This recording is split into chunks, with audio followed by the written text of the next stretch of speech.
Hello everyone, welcome to Business Studies class 11 or first PU.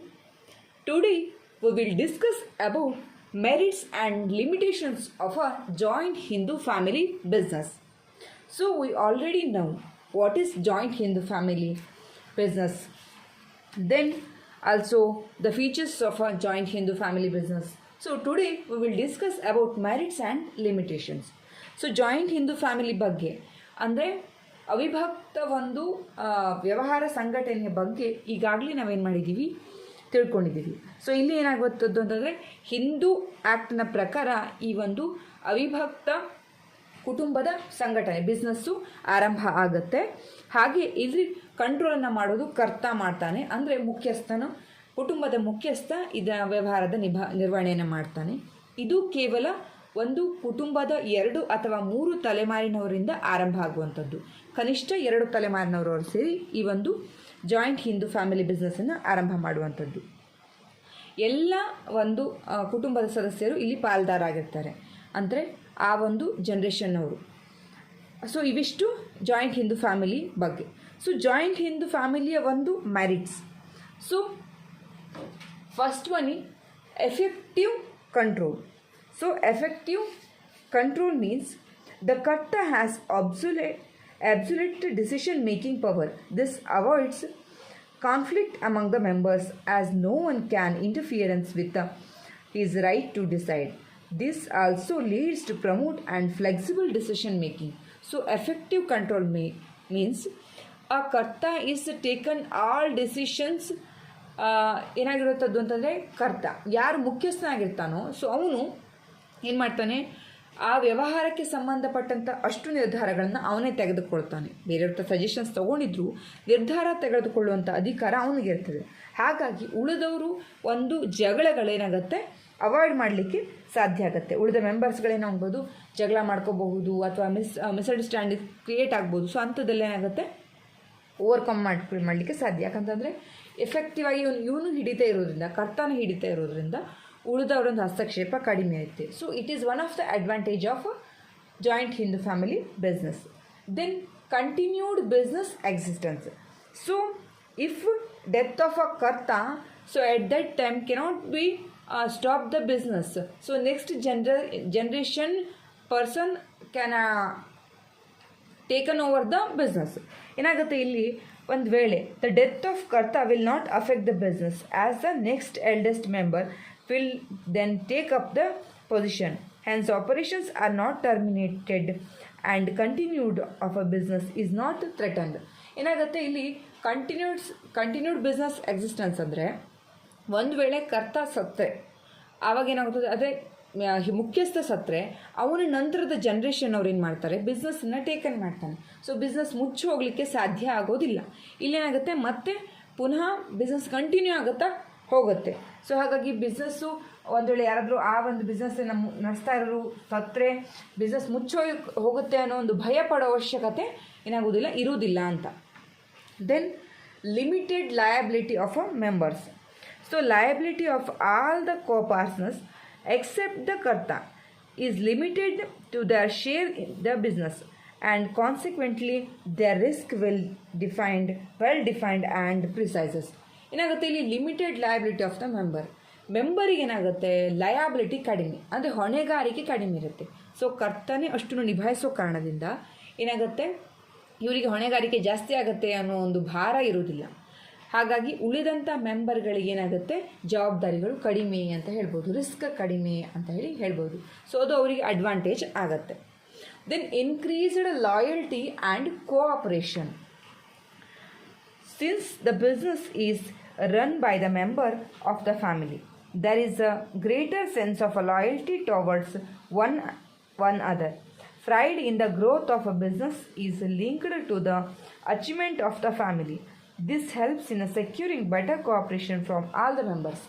ಇಲ್ಲೇನಾಗುತ್ತೆ ಪ್ರಾಮಾಣಿಕತೆ ಹೆಚ್ಚಿಗೆ ಇರಲಿಕ್ಕೆ ಸಾಧ್ಯ ಆಗುತ್ತೆ. ಯಾಕಂದರೆ ಫ್ಯಾಮಿಲಿ ಮೆಂಬರ್ಸ್ ಆಗಿರೋ ಕಾರಣದಿಂದ ಮೋಸಗಳ ಬಗ್ಗೆ ಕಡಿಮೆ ಅಂದರೆ ಆ ಒಂದು ಸಾಧ್ಯತೆಗಳು ಕಡಿಮೆ.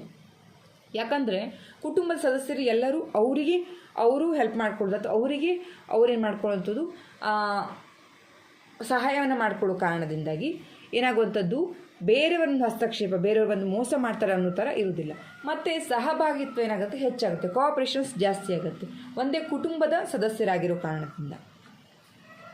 Then these are all merits of the joint Hindu family: effective control, continued business existence, limited liability of members, increased loyalty and cooperation. Then limitations: the several limitations of a joint Hindu family. Limited resources: the joint Hindu family business face the problem of a limited capital as it depends the mainly scope of the expansion of a business.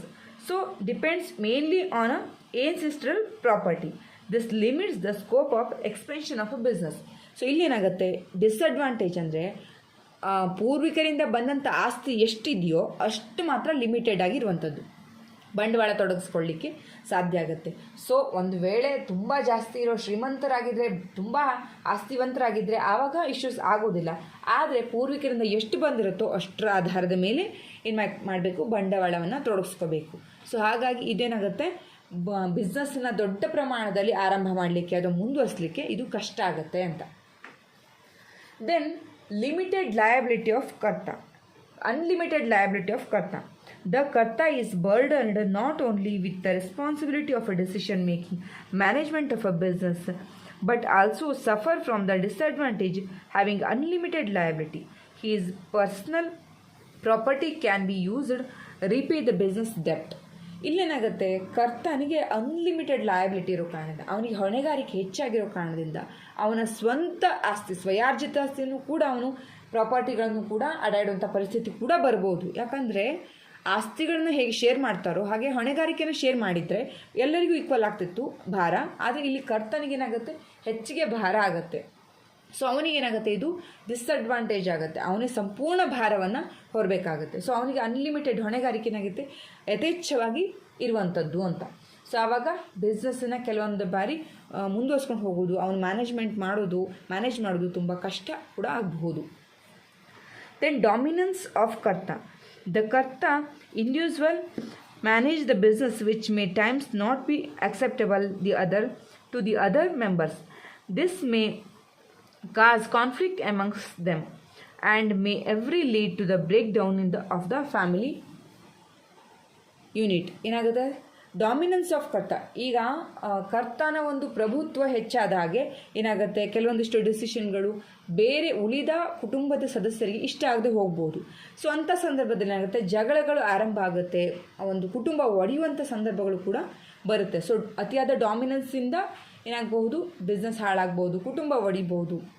So ಇದು disadvantage of a joint Hindu family. Then last one is limited managerial skills.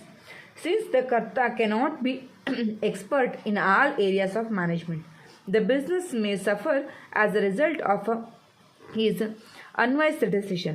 His inability of decide effectively may result into a poor profit.